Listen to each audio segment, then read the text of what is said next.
time I get to watch an episode of this series, it is just an absolute treat. Every time. I'm just here, just sitting back, relaxing on a Sunday night, and I'm just like, you know what, let's put on some Gintama. I'm ready for it, and it always comes at the right time, where it's just like, I want to see some shit, I want to laugh, I want to enjoy myself, but oh, you get that little tint of like seriousness to it as well, and that's what I kind of like about these little short little mini arcs that they're doing. I feel like, even though, like, this is an impossible way of, like, gateway where it's like, oh, this is nowhere near where anyone should start with the series, I feel like I could say, like, hey, look, even small-time little characters like this, like, very episodic episodes, like, this is the quality of it, where it's like, you just get to see this, where it's like, this is the level of the comedy, this is the level of, like, you know, the seriousness to it, and just with, Katsura and Ikumatsu, wow, yeah, I forgot that they were really trying to push this, like, these two as a couple for a very long time, so let's just jump right into it. So I'm not gonna be one of these people here that goes like, oh yeah, no, Ikumatsu, I remember her, you know, the ramen girl, like,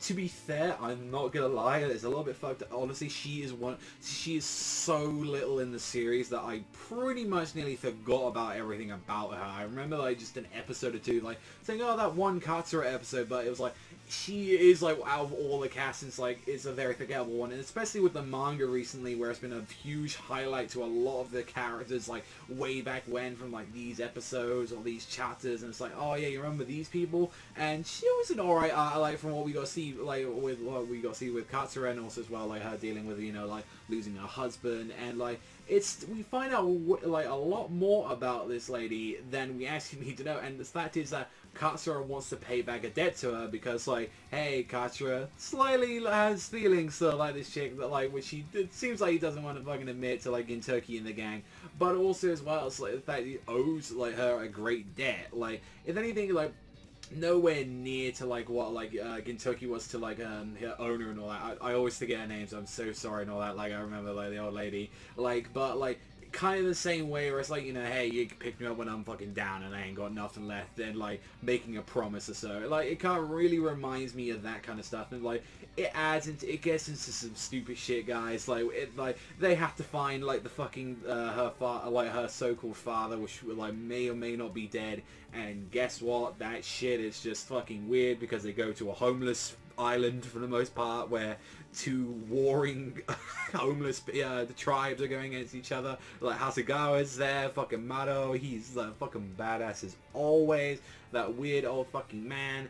LA, that's like just like one of those guys. It's just like, yeah, he's another one of those characters that you like, I slightly remember you, and it wasn't even until like I kind of like saw more bits on that when you saw like the asshole brother as well. I was like, oh shit, I slightly remember how this actually turns out, and I was like, yeah, this is a real fucking solid one. Like, if anything, it's like, I would still consider the stuff that we've had like already with the Kagura, like Kagura's like little wedding stuff, I think that's a better mini arc, but this is just in general a very solid little thing, mainly comedy focused. We found a little bit more about Ikumatsu where it was like, hey, she's actually an heiress to this really like rich like textiles company, and it just isn't for her. Like, she get up and turns out she's always had really shitty luck where every person that she's pretty much loved, like she's like her father, so like called, died, then also as well from what we see her husband, like she just keeps having bad luck upon bad luck, and it's like made it like she kind of believes to herself, it's like, ever since my family had success, like we have just been into shit, like because their husband like originally, you know, like her father like cheated, like it was like, oh, I went with like one of the girls and that's how he got kicked out, and like turns out he died a few years later, like, and he like the guy that they're looking for is a like real fucking rich dude as well, where it's like, this is the fucking head of the textile company. It's like Kagura and Shinpachi looking at the scalp and like, holy shit, this is like some real rare shit here we're talking about. But overall, it was just in general a fun, like, just goofy episode. Like, some of my favorite moments is just how much of the asshole Gintoki was being, because he's just like there saying, you like, not even you like them cougars, but it's like, you like those ones that have already been like pre-soiled, like, you know, that firm soil's already been planted in there, and he's like, like, not only you want to stir up the grave right here and all that, but you want to stomp on that fucking puss, and I'm like, oh my god.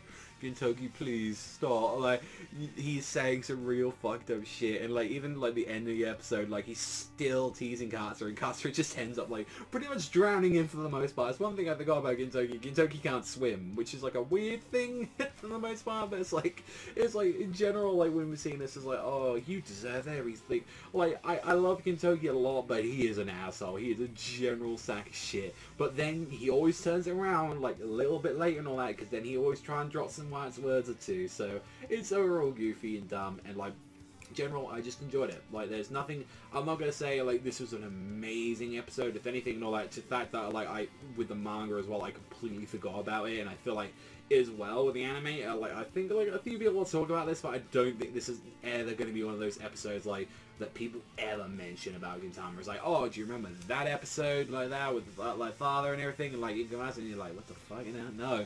Like, people remember a lot more of the more memorable arcs, and the fact of the matter is that they skimmed through like what we had for the last seasons two, like a Gintama. They just skimmed through a lot of these things because honestly, like, even though like some of them fantastic, like the sword arc, and then also as well like what we got to see with Kairo's boyfriend, I feel like a lot of them are like just side little gag things which are okay, but they can be missed if need be. Like, and that's the kind of the thing what they try to do, because people really wanted to see like some of the big action scenes, and they were on like an episode restraint list as well, so they had to do it.